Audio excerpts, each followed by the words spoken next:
Yeah, the recording has begun. Thank you. No.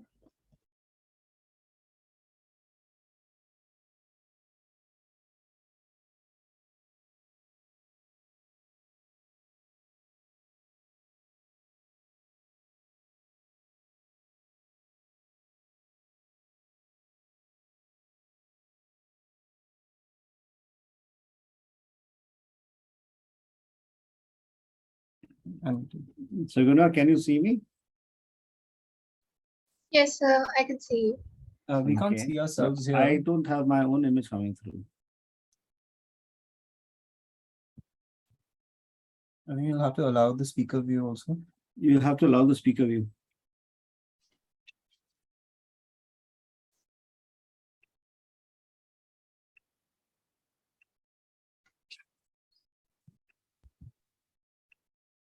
And there we go. Okay, we can see ourselves now. Okay, now yes. Great.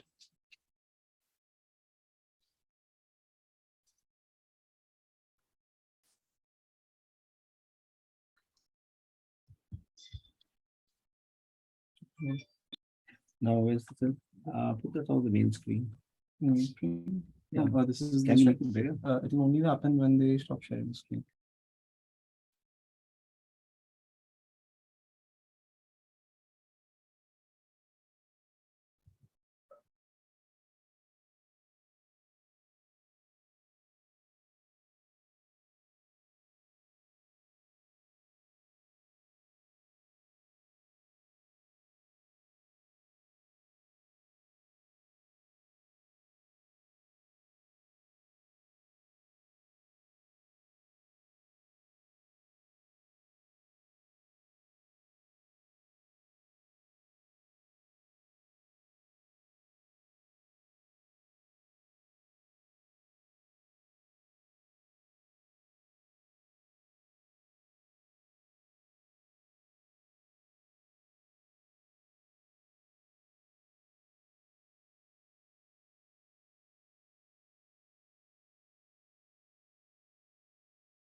Hello, everyone.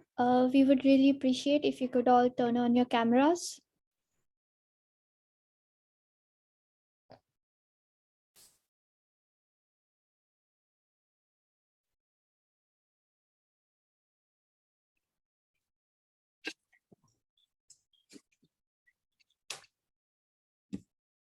Yeah. So, with that, a very warm welcome, everyone. It is so good to see you all here, and I hope you were having an amazing day so far.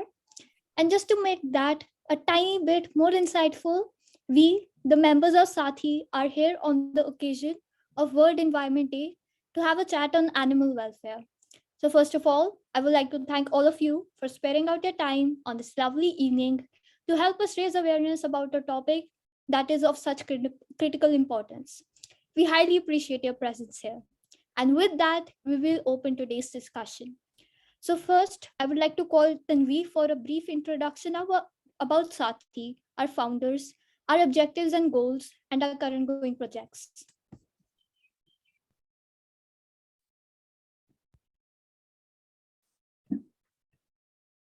Thank you, Simran.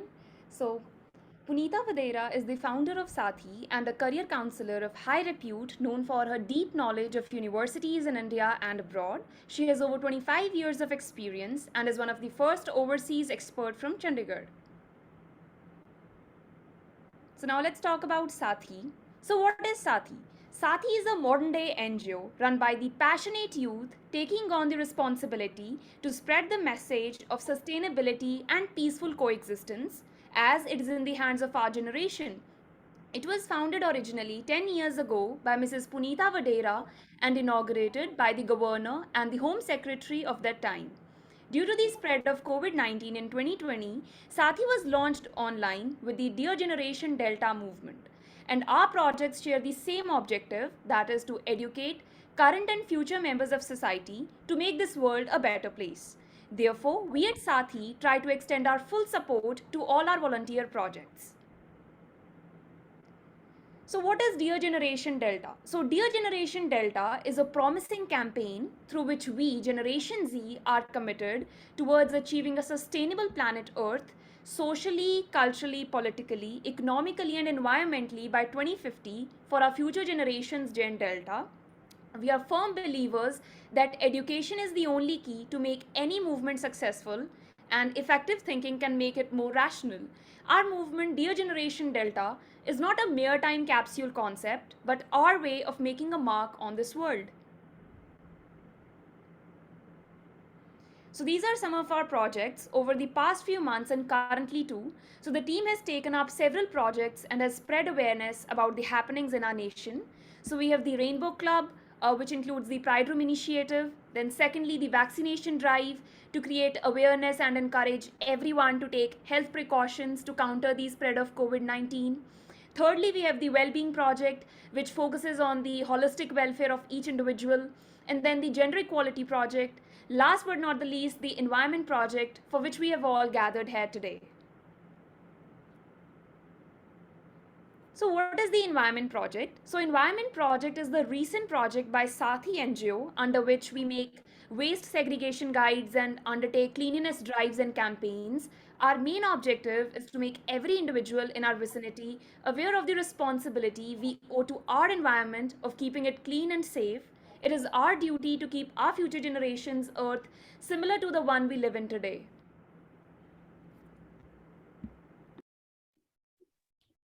Thanks a lot, Tanvi. So, now more about today's topic. Well, we believe that every creature who lives in a world has the right to live a life without suffering. Therefore, on this Environment Day, we would like to spread awareness on the same with the help of Shaguna Dhaval, an animal activist, and Dr. H.S. Grover, a vet with more than 35 years of experience. So let's begin. Firstly, we have Shaguna Dhaval here with us. She's the founder of Save a Soul, which is an animal welfare group. She plays a part by feeding, rescuing, sterilizing, and vaccinating animals and deals with a variety of them, ranging from dogs and cats to squirrels and birds. Please join me in welcoming her. Can we have a clap reaction, please, everyone? Let's make this session a little more interactive. Thank you so much, Simran. Thank you. Next up is Dr. H.S. Grover. He's one of the top veterinarians in Mohali and is a veterinarian physician at the Healing Touch Pet Clinic and Surgery. He has helped numerous patients in his 35 years of experience as a veterinarian, and we are honored to have you here with us, sir. Thank you. Can we have a round of applause for him as well? Yep. So thanks a lot. So let's begin.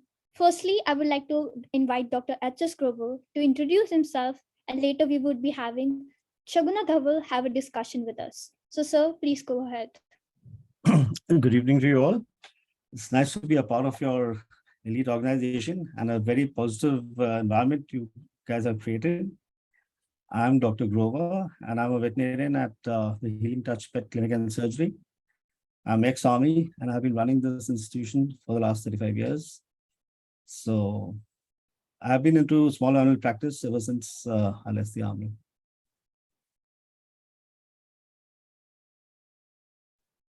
Okay, Yeah. moving on. So, sir, we have prepared some questions for you, and we'll like to have this very interactive conversation.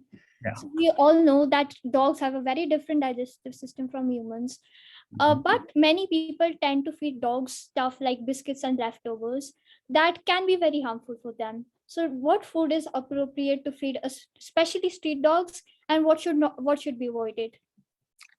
You see, safe diet, what you could give a street dog would be the kibbles which are available in the market, the commercial food which is available at an affordable price, whichever brand is okay. But that's a safe and balanced diet which you can offer a street pet. But in case you are not able to provide that, then yes, you can go balanced with a protein and a carbohydrate and minerals and multivitamins. If you have all of these in the right proportion, then you can manage the same. So with that, you can give, avoid milk, rest, also avoid chicken bones, rest, everything can go. And you need to avoid salt, and you need to avoid certain fruits like grapes, certain chocolates. You can't give chocolates. So certain things you have to avoid. But rest as a food, I think a wholesome diet would be the kibbles which are available in the market. And good for you all. No one needs to prepare that food. It's available and holistic food. Thank you so much, sir. We will definitely keep that in mind. So now, sir, we always see there are like millions of roaming animals on India streets these days, but they don't really have anyone who can take care of them. So what should one do if they see an injured or a sick animal on the street? First, when you see a dog or an animal on the street who's injured, apparently, you need to investigate whether he's bleeding. And if there's an active bleed, the first and foremost is to stop that bleed, because that could be the life-saving factor. Other things come in line. Then you establish the airway of the dog, then the breathing, whether the animal is breathing, and the third thing is circulation. If you establish these factors, then the point is you should not mobilize that pet. You never know what kind of fracture would be there. So the best thing would be to place him on some kind of a platform or a hard board, and you can carry him the way he is to a veterinarian or a near NGO who can assist you. Okay, that's nice too. So, sir, now about the hygiene of the pets. So the pet owners need to look after their animals and make sure that they're clean and healthy, because even pets tend to experience certain skin conditions. So what are the basic measures that one should take, like in order to maintain the pet's hygiene? You see, the first and foremost would be giving a clean coat. So a clean coat means a healthy coat where we get rid of all the parasites, the dander, which is again food for bacteria which proliferate on that skin. So you need to keep a clean skin. You keep a clean skin, rest follows through. You need to bathe your dog not very often because they don't have sweat glands, so they don't perspire much. So you need to keep them clean, and grooming every day is a requirement. If you do that, then perhaps once a month you give them a bath, they're good enough. But you must see that they have a healthy coat, and you give them diet such that keeps it healthy. And then you go for the preventives, you go for the preventive medication, you take care of the parasites, external and internal. You establish the fact that they are vaccinated properly so that they're free from the viral diseases. And likewise, keep them away from what you need to think for them. You need to go beyond and think for your pets. They will never know what they should eat, what they shouldn't. So you need to be careful as to what they have access to. And so a lot of things can be avoided, a lot of issues can be avoided if you just keep them free from eating stuff which they shouldn't. Certain poisonous plants, certain toys, certain plastics, certain bones, which perhaps could lead to certain issues with their digestion or bleeding or life-threatening situations. So you need to keep an eye out for those things. Rest is good. Okay, so I hope all the pet owners listening out here take these all tips into consideration. So now people usually have this conception that pets are a source of contamination to humans. However, there are like many diseases that can be spread from to pets from people too. So how can we keep track of diseases and what tests should be get done on a regular basis? See, dogs don't generally carry diseases as a norm, but yes, a sick animal is liable to transmit diseases which he's carrying. Especially, we must establish rabies is a big zoonotic disease which is transmitted from dog to man or vice versa. But you need to see that the animal is covered against rabies as the first and foremost. So a very good idea is you have to befriend the dogs and these pets who are there in your society. They're kept there, and there's a rule against putting these dogs out of that area. So you need to befriend them. You need to feed them properly, so they become your friends. Once you befriend them, automatically you'll be taking care of them in a lot of issues. You'll see if there's any malady with them, you'll treat that. And they also act as a barrier against rabies. I'll tell you how. Like if there is a rabid dog who's coming into your society, and these dogs which are there, and they will not allow any other dog to come through. So naturally, there'll be a barrier against the rabid dogs coming to your vicinity. So better option is to befriend the dogs who are in your area and keep them happy. They will never bite you. Dogs never bite the hand that feeds them. Otherwise, basic tests which you need to carry out would be a CBC, your liver function, kidney function. If all of these are good, we have a healthy dog. Okay, sir. So now that we are on the topic of diseases, do you think that all stray animals should also be sterilized? Till the time you have certain NGOs or certain government organizations who have been able to give shelter to the dogs which are on the streets, I think that's a better option because you see, say on an average, a litter perhaps of 10 dogs born to a bitch who's on the streets, just 2 or 3 might survive. Rest do perish for various reasons, a vehicular, they come into vehicles or whatever. So I don't think it's a very good idea as long as you can, if you provide for them, then I don't think sterilization is a very important factor. But yes, if you can't find homes for them, it's a better option rather than getting them here, getting them into this world and then them dying a tragic death. Thank you, sir. And lastly, but not definitely not the least, what are for the general welfare of the pet? How much exercise should a healthy dog get? Exercise also depends on the size of the dog, the age of the dog, the breed. There's certain working breeds which need more exercise. Certain toy breeds don't need so much of exercise. The toy breeds are kept at home. The amount of running around they do in the house itself is good enough. They don't need that exercise. But bigger dogs, yes, they need running around for around 3-4 kilometers a day. Keeps them fit, keeps them healthy. So it depends. It varies from species and it varies from breed to breed and the working condition of the dog. Thank you so much, sir. This has definitely provided us with such pragmatic knowledge, and this will hopefully make us more mindful about the welfare of the fauna around us. So, next up is Shaguna Dhaval, who is an animal activist. She's the founder of Save a Soul. So, it will be great if you could introduce yourself, ma'am. Thank you so much. It's a pleasure to be here. Am I visible? Yeah. Okay. So basically, I've been working for the animal welfare since many years, like since I was a child. But then I started an NGO of my own, and now I like have a whole connection with all the volunteers across Tri-City. So we've been working together for the rescue and adoption of stray indie dogs and cats as well. So yeah, that's it. Okay, ma'am. So could you tell us a little more about your organization? How do you and your organization work to treat Yeah. sick and injured animals? Right. So the name of my organization is Save a Soul, and it's been in process since like 2 years now, since lockdown started and all. So we usually receive the DMs on Instagram or through our contact number for injured animal cases spotted on roads and elsewhere. So the thing is, there is like there are many options to what we can do for the animal, right? We can either send it to a shelter which is in Chandigarh, or we can usually foster the animal if there is no urgent need for sending the dog to a shelter, or the treatment can be provided at home. So, and the third option is usually rush the animal to the vet or any organization which can treat it right away.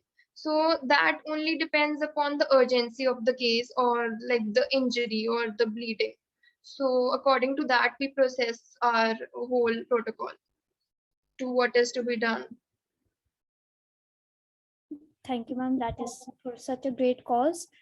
And there's a topic that I want to touch upon, that is the dog breeding industry, which Right. usually thrives on cruelty and abuse. So, what are your opinions about such industries? Mhm. Actually, us as an like organization, we usually do not support the breeding of dogs, because mostly like 20% of our rescue cases are abandoned breed dogs, and like the breeding industry discard dogs. So basically what these unethical breeders do is, they, after the dog, it cannot reproduce or is of no use to their profit, they discard it or leave it somewhere, and that pet is like, that dog is found with tumors and issues which are kind of very life threatening. They do not provide the sufficient hygiene required, ventilation, or even the normal amount of walks to that mother dog, or even the father. So that's the thing, it isn't preferred to buy breeds in India, especially because the conditions, you are like putting your money into kind of a kind of suffering. So it is better to adopt from the roads, and a dog that is really in need of a home. Thank you, ma'am. So next up, that there are a lot of people who are actually against feeding stray animals on the streets. Have you ever Right. come across such people, or how do you handle Mhm. them? Right. So this is a very major issue with every like volunteer who tries to feed the dogs. The thing is not really putting up fights with everyone around you, but actually like making them understand the love of animals, and creating a harmony with the coexistence of animals and humans. So it is very important that you introduce your streeties to your neighbors, so they get to know that the animal isn't harmful, right? And the moment you start this connection and the bond, like in my neighborhood too, people have started feeding my streeties as well, uh, by looking at me. They get inspired. So that's what we need to do in the first place. And also I suggest the feeding spots should be away from the residential areas, so that too many dogs do not cluster upon a society or a residential area. So territory, and the territory issues are like even if a cyclist or a stranger Um, comes in that area, or a neighbor protective of their surroundings, so that could lead to bite issues and Ma'am, I think you're getting cut off. All the chasing things. Hello. Yeah, we can hear you now. Yeah, where did I get cut off? I think you were telling about feeding spots should be away from residential areas. Right. Because that creates a sense of protectiveness, like in the dog's mind, and even a new comer or like a cyclist or even a new dog, that would create the like bite issues and chasing things and all. So that could make people oppose this feeding idea. So we have to do it in a very moderate way so that the coexistence is smooth. So that is the only way we can handle these issues. Okay, that's really knowledgeable. So next up, ma'am, as you said, many people tend to be afraid of dogs, especially the stray ones, because there's this myth going around. But what would you say about busting that myth that stray dogs are very harmful and dangerous? Right. Basically, I think that from what I've seen around is like people and especially Indian parents tend to bring up their children in a very blocked way, in which they usually bring this idea of a stray dog as a danger in the child's mind. Like from the start the child is told to fear dog, or throw stones at it, or even in a fun way. Like Indian parents are like, oh doggy aa gaya, bhago bhago, and like they try to create this fear in the child. And then from the start it really merges into the subconscious of that child, which grows up to be a human who is scared of a dog, right? So that is not the case. If you like, my parents brought me up around stray dogs from the start, so I've been very comfortable around dogs. And not even if a dog playfully bites me or something like that, the dog knows how to play, right? It is not a bite or something, and I know that. So there is a connection that needs to be formed. And if you ever approach a stray dog, you should not approach it with a sense of fear, or you should not look it directly into the eyes, right? And you should approach it with some sort of food or treats, right? So you can make this bond easier. If you set this intention in your mind that you are scared of the dog, then definitely the dog will try to scare you even more, right? It will start coming towards you or growl at you. So dogs are animals, and animals are just like, they catch vibes easily. So that's the point. When you want to befriend a dog, just set the intention that it is nothing, they are very nice and they are friendly, and then just feed them, and then that dog will be your best friend. Okay, ma'am. So now they're like dogs that usually ferociously bark on the streets. So would you mind sharing some tricks or tips that are non-violent to deal with such dogs? Right. Okay. So for someone who is like on like, for someone who is walking, right, and a dog starts barking at like that person. So first of all, you should check upon yourself if you seem to be intimidating to that animal. If you are wearing something very peculiar, or a mask, or something which is very big, like, or carrying a big bag or something like that. If it is a very urgent situation and the dog is continuously barking upon you, just let down of those things for a while, and try to just stay there and let the dog come and sniff you, and just don't do anything. That is the easiest way to avoid such situations. And then you can also pat the dog if it allows you. So that is the first option what you can do. And if you are on a two-wheeler or on a cycle and the dog is constantly behind you, so just stop. The easiest solution is just stopping and letting the dog sniff you. So that is because you seem to be an intruder to that dog. So that case has to be, nullified. You have to see more approaching, friendly, and as a safe option for the dog. So for two-wheelers, I should suggest that you should slow down your speed and wait for a while for the dog to, go back to his spot and sit, and then start your vehicle and just go slowly. So that is another option. And yeah, and if you are very scared of dogs and you constantly fear them, then I should suggest a non-violent way.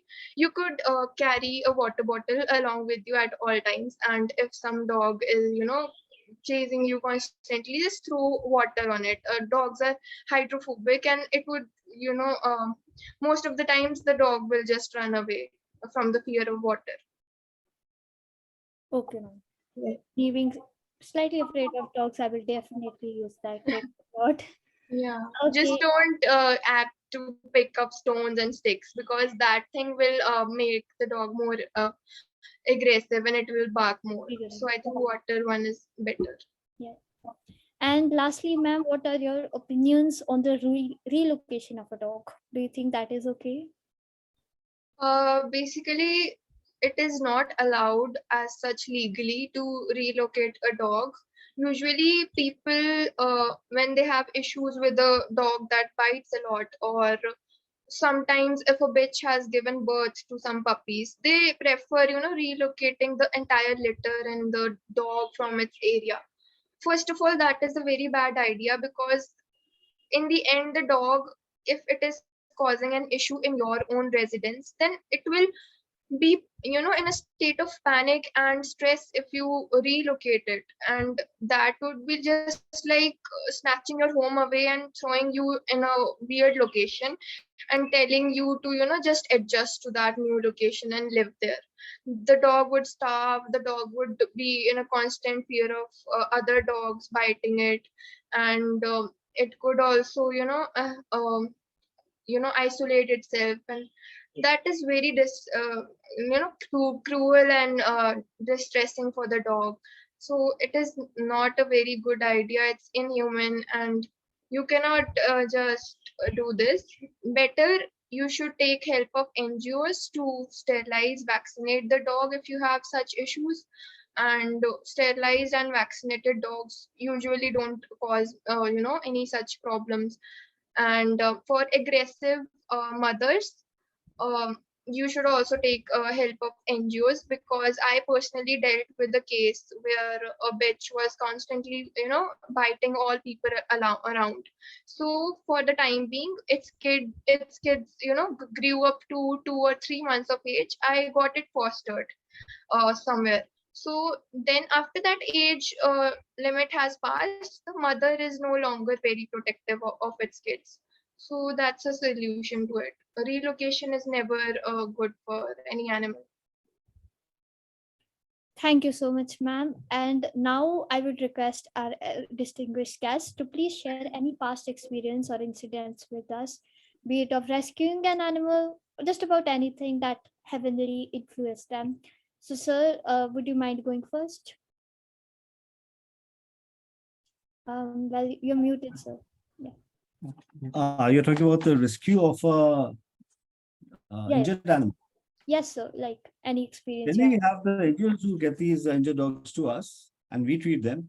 So we have all kinds of pets coming through. Even I won't call them strays. I call them Indian terriers. So we have these various cases which come through, and we do our best to keep them going.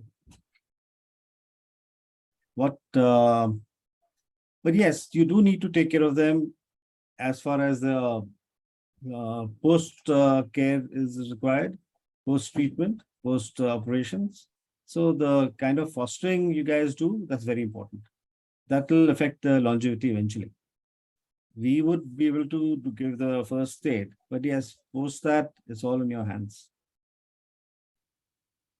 Thank you, sir. And ma'am, any experience, past experience that like influenced Um, you and on I an think, emotional level? yeah, I have one major incident, that is, about this for this adoption thing, once I had a dog which had two kids, and I really wanted those two puppies to stay with the mother, right? And I was like, no, adoption is not needed, or this mother, it does like she does not need to be sterilized or anything. But in front of my eyes, I saw both the kids die one by one. The first out of a car accident, which led to a brain hemorrhage in that kid's puppy's skull.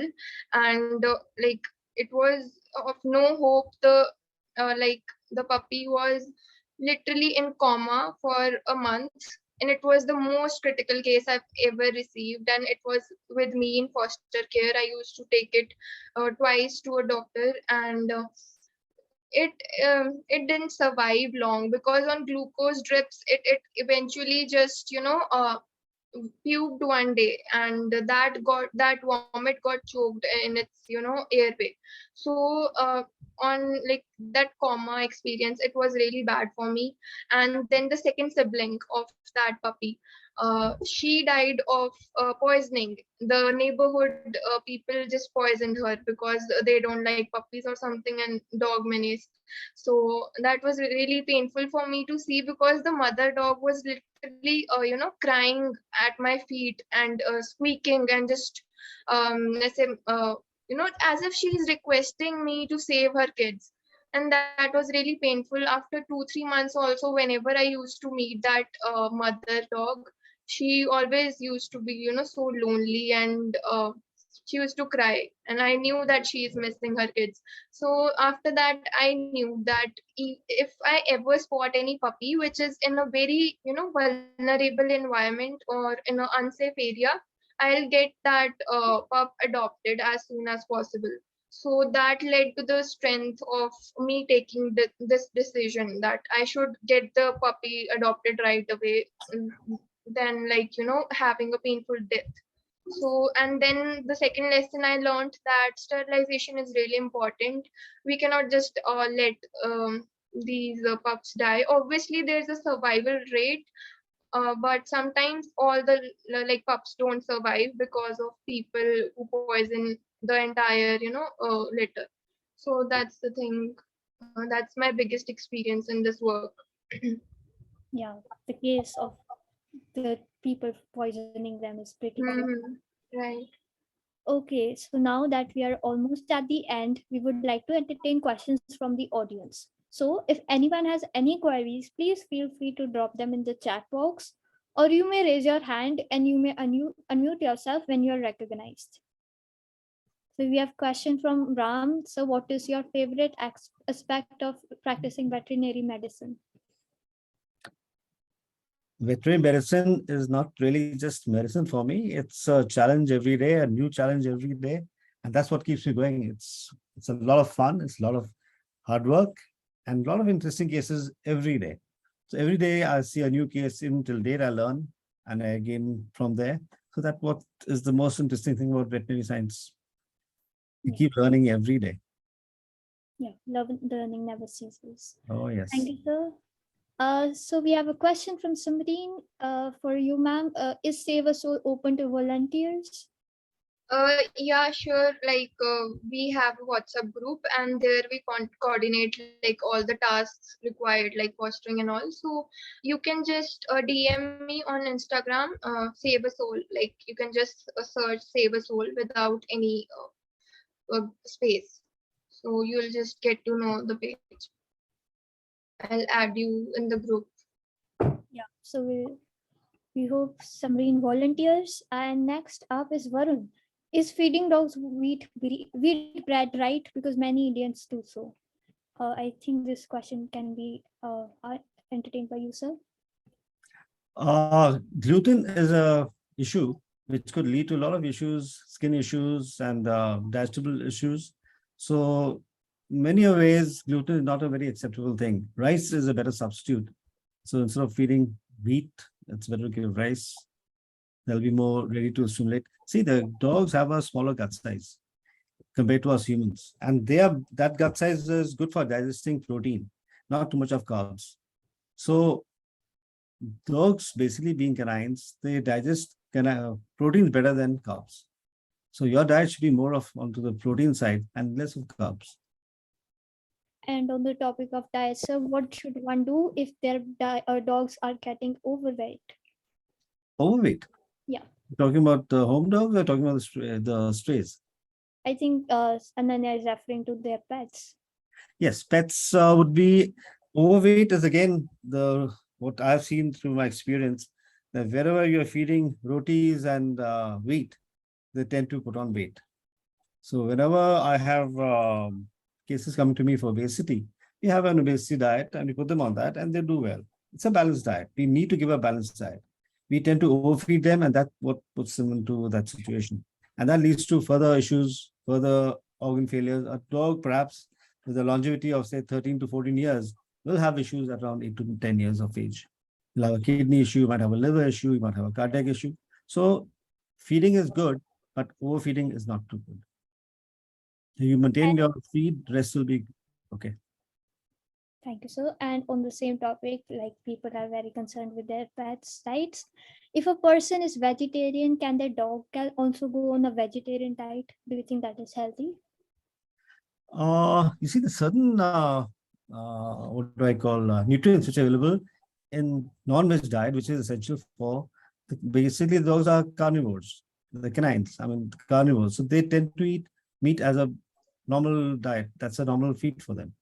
So you can give them home food, you can give them vegetarian food, but somewhere or the other they will be lacking. There'll be some issues.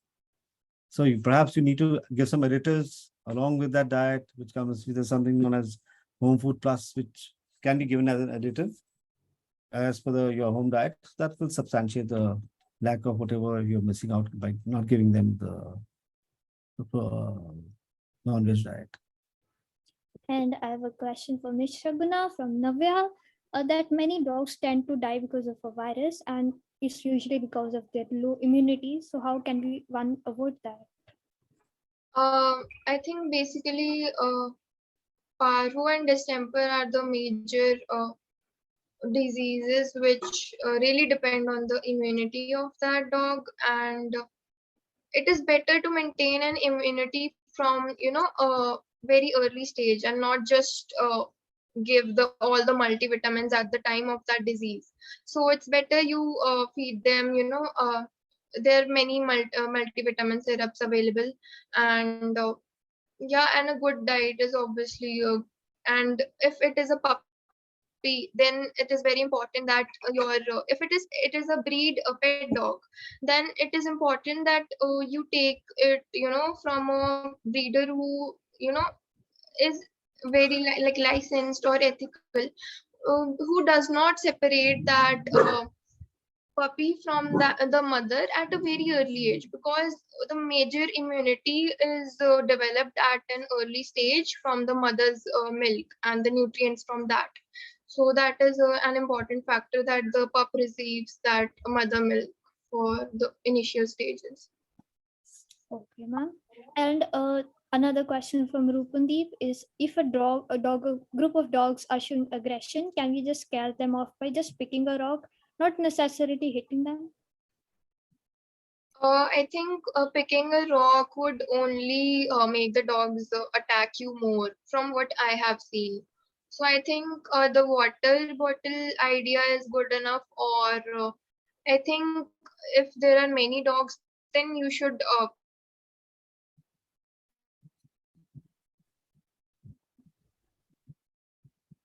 I think she got cut off again. So until that, sir, we could entertain a question from you. That street dogs. Okay, she's back. pick up stick, not a am I audible now? Yeah, you are. I was saying that picking up a stone is not a good idea, and using the bottle method is good enough for if a pack of dogs is barking at you. First of all, you could try to do that push thing and befriend the dogs. If that is not happening, then you can try to offer any sort of food. If you have, you keep it on the ground and let them sniff, so they will आपका like पीछा छोड़ देंगे, the dogs would just go away. So that is another option. And if it is very like aggressive and ऐसा situation है, so then you can pick up a stick which is big enough for the dogs to be seen, because a stone is not seen by the dogs and they will just attack you because they can only see that hand gesture of yours like this. So they think you are attacking them. So just keep a stick around you to protect your legs and all so they don't bite. So that's the last option which you should take. But the first option is only to befriend the dogs. Okay, and I see Dhruv Kumar raising his hand. So please go ahead, ask a question. Yeah, I want to ask a question. I wanted to ask a question. What to do if a snake called black mamba, like black mamba, and other fast killing snakes in 45 minutes, in 20 minutes, it is a fast killing reptile. Is on our door. Is at the it at the way to get out. Only way to get out. There is only one way to get out, and it is at the snake is at the door, and it is a sitting snake, example king cobra, or a fast biting snake, fast venomous like black mamba. If what to do we have? What is our option to do? So would you Like like if the snake is biting you or like a stray dog. I think A snake. A snake. in case of poisoning, you should rush to a vet and get the antidote or something like that. But man, some snakes like man black mamba are capable of killing a human in 20 minutes. Then in these situations, what do we have to do if these snakes bite us? I think doctor can answer that well. See, at that point of time, you can't do much. The first thing you need to do is keep the person from panicking. Well, that panic increases the heart rate, it further pushes the poison towards the heart and the brain. So you need to keep the patient calm and then move him as fast as you can to the nearest first aid place where they can inject him with antidotes. Can there be what we can actually do, even if larger snakes, even they are at our collar, etc. And what we have to do? You have to run that they jump on us like here. See, you have to react as per the situation. There's no hard and fast rule of what you're going to do at that point of time. But if that snake is about to bite your pet and you're in the vicinity, he's going to bite you too. So you need to be careful. You just can't go and catch the snake and say, I'm going to yank it off. He'll bite you also. So you got to react as to the situation, try and ward off that snake. I mean, create a situation, try and hit that snake with some kind of a weapon. So it deters him from striking your pet. But you can't access that snake and expect him to, you can't yank him off unless you are an expert at snake handling. Okay, sir. Thank you, sir. Okay. Yeah, so we'll take another question from chat. That street dogs tend to attack my pet dog, but I don't want to relocate them. But I worry for my pet. So is there any way of making peace with them or a way to solve this so that it is safe to take my dog out of the house? We have this question from Avijit Singh. Okay. Yeah. So would you like to take that? Sorry? Yeah. So would you like to take that question or do you want me to answer that? No, you answer that. Okay. See, now the fact that these stray dogs, they attack your pet because they see the way your pet is kept and the way they are treated on the streets. So what you can do is befriend those pets and try feeding them along with your pet. Have a bowl for your pet and have a bowl for these stray dogs. So let them eat together. Slowly and steadily, they'll feel that they are also a part of the same group and they might befriend your pet. You see that differential should not be there. So they don't like that. So that is exactly what yes. I was going to say. So the pets they're very nice. I mean, the strays, as long as you just extend one hand and they're yours, they will never be aggressive. They're only aggressive because see, they've suffered something from somewhere. So they take you as an enemy. The moment you befriend them, they'll forget all that and they'll be your good friends. Okay, so we have a question from Kashish that a lot of street dogs that I feed have ticks on them. So what can I do to get rid of them? The best solution would be an anti-tick treatment, or there are certain anti-tick sprays which you can use for them, and that'll keep them off. But the injections are the best for them. If you can manage that, if you can befriend them and get them, that's the best treatment you can give. Preventive is always better than cure.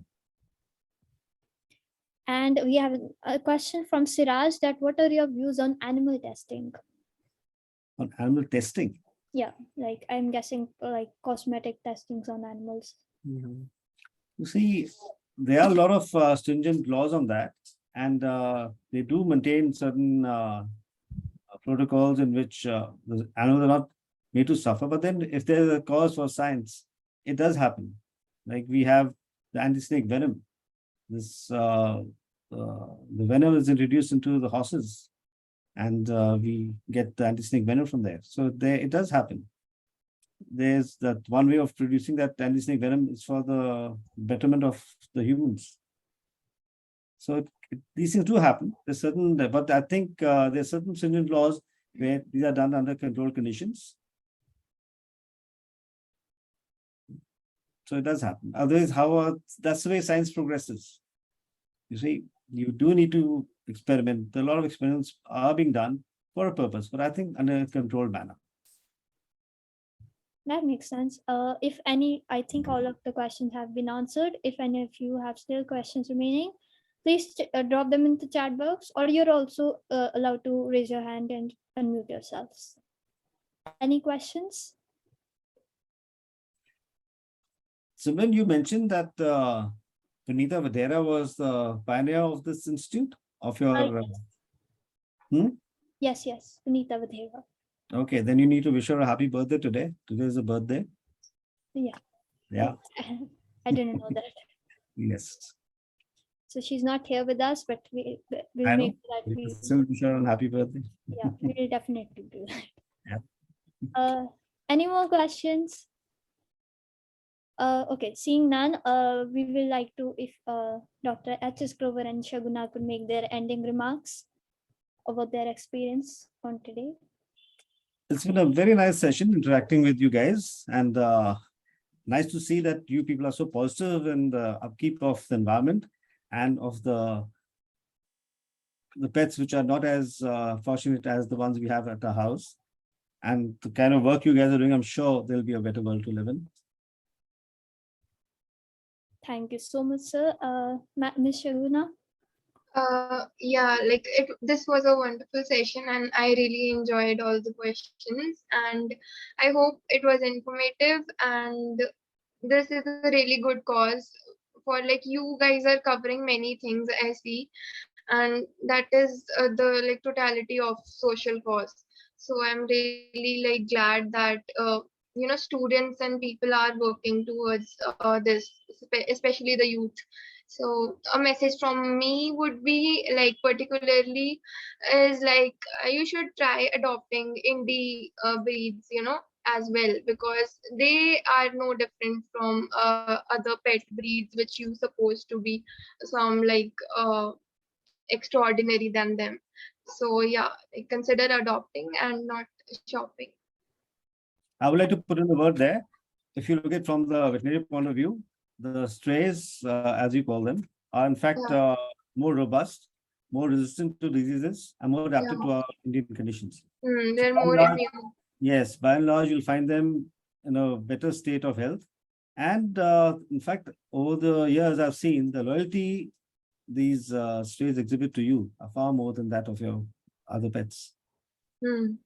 So it's a good thing if you do adopt them. Thank you, sir. All the tips that you have shared today, hopefully a lot of us people out there take into consideration. So before wrapping up, let's have a round of applause. Everyone, please use the clap reaction feature. Everyone, please. We should have a positive end to the session. Seeing many, we will wrap up. So I, on the behalf of the entire team of SAATHI, would like to express my heartfelt and cordial gratitude to today's distinguished guests for taking out time from their busy schedules for dispensing such insightful knowledge.